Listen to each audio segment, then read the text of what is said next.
Ustaz, орозонун белгиленген убактысынан 1-2 минут кечиксе, эч нерсе болбойбу? Баса белгилеп айта кетесизби дейт. Эч нерсе болбойт эмес, орозо болбой калат. Караңыздар тугандар, азыр технология өнүккөн заманда жашап атабыз.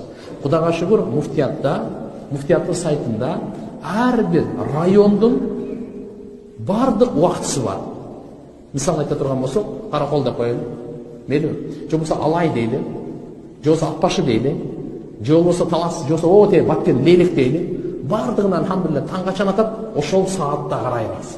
Сиз азыр каердесиз? Бишкектесизби? Болду. Бишкектин сааты боюнча канчада оз жабыш керек? 5 минут мурда эң жакшысы рисковать этпей жаап коебуз. А эгерде ошол 1 минут ровно жапсаңыз деле боло берет. Ошол убакыт келишетичи.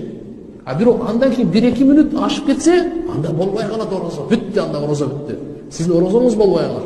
Анан көрө жебей эле коюңуз, эчтеке болбойт.